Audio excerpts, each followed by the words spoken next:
Hello and welcome to Rawr Reviews. I'm Andrew Jenson, here joined today by Josh Gamez. This week we saw It Follows, the latest from director David Robert Mitchell.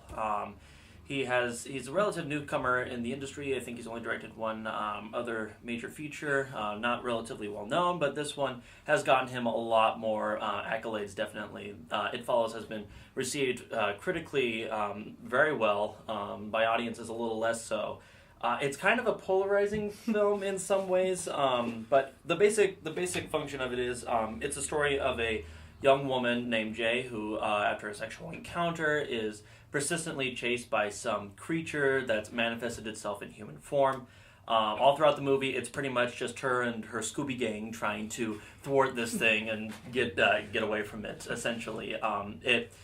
The thing that's chasing her doesn't run or anything, it just consistently walks toward her. I still am really unsure about this film. I want to like it, but I feel like there's something missing from it ultimately. If I were to give it a score right now, I'd probably give it a 6.5 out of 10 currently, just because I don't feel... I know this film was set up, and you're supposed to feel the dread of the oncoming horror from it. You know, like, oh, it's going to come and get you eventually. But I didn't feel that because I didn't think it was as big a threat as it should have been. Like, this thing needs to have more of a presence in there. I'm not sure how exactly to do that without making it too silly, you know, without making it too unrealistic, but... I just felt like it needed a little more punch to it. I don't know, what do you think? Yeah, I kind of thought the same thing because I was actually thinking about this last night. With the premise itself, it's so over the top, it could have very easily come off as an episode of Scooby-Doo. And like, I think on that aspect, it was well done is the fact that like it didn't feel hokey at all, but at the same time, like what I didn't like, the biggest thing I didn't like about the movie was like whatever was following her, you could see it. Yeah. Whereas like there's other movies like I mentioned, the movie The Ward, the John Carpenter movie, I think came from 2009 or somewhere there, where everything like. Throughout the movie, you can question the person's sanity because you're like, nothing's there, and what is this they're talking about when they're showing these actual physical manifestations? It kind of takes away from that a little bit. I think if they would have just like, kind of just like, when they would cut to it, they just show nothing. Yeah. Kind of embed that in the viewer's mind that maybe she's just losing her mind. Maybe the other guy was just losing his mind. Yeah. And I think if they would have done that instead of showing it, you know, as the girl and as the kid, whoever, and everything else, and the constant nude people for some reason. Yeah, I thought it'd been better if it was like one thing the entire time. Well, and to be honest, the first time I saw, like, you had the old lady chasing her for the first time, like in the school. And she looks back and sees her, and I started chuckling a little bit. It's like, it's an old lady chasing after you. It's kind of funny. I mean, the music sort of helped to make it a little more serious. And then there's a part with, I think, like the little kid, and there was the naked girl, and then there was the... like.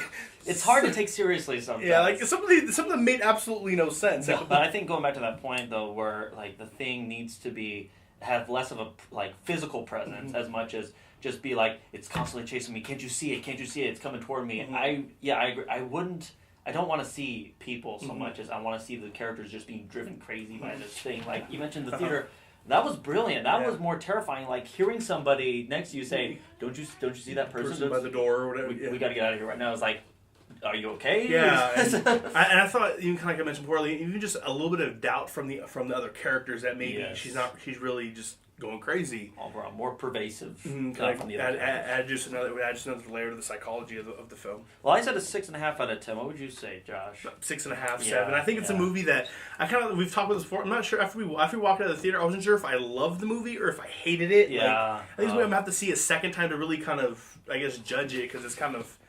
Well, and I like the way it was put together. I do like how it ended. I thought that was a nice ending. It sort of alludes to like it harps on some of the themes like that they were talking about, like, you know, the whole idea of like maybe not being sexually promiscuous, and like I don't want to give away the ending, but it has an interesting sort of move toward, like, you know, sort of two people sticking together and not like moving from that. It's an interesting idea. And I thought it was like. Obviously, this is kind of an over-the-top premise, but I think if this would really happen, that'd be probably a more similar of an ending than... Yeah, definitely.